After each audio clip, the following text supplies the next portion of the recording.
Hi, my name is Kayla Gagnon. I'm a senior on the women's cross country team. I'm a graduate from Riverview High School from the class of 2010, and I'm from Riverview, Michigan. I came to Wayne State because it's a great school if you're going for medicine or anything in the health-related sciences area, and obviously to run cross country on the team.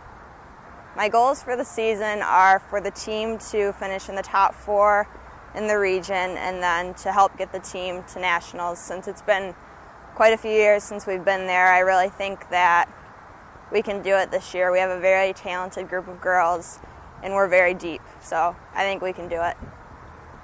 Chelsea Johnson.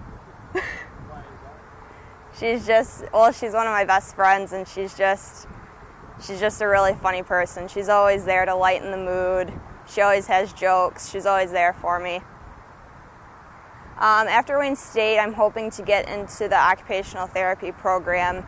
I've already applied to 2 schools, so hopefully I get in, and then there's a possibility of a 5th year of track and field for me as well. Yes, that was awesome being a part of the first inaugural team of track and field.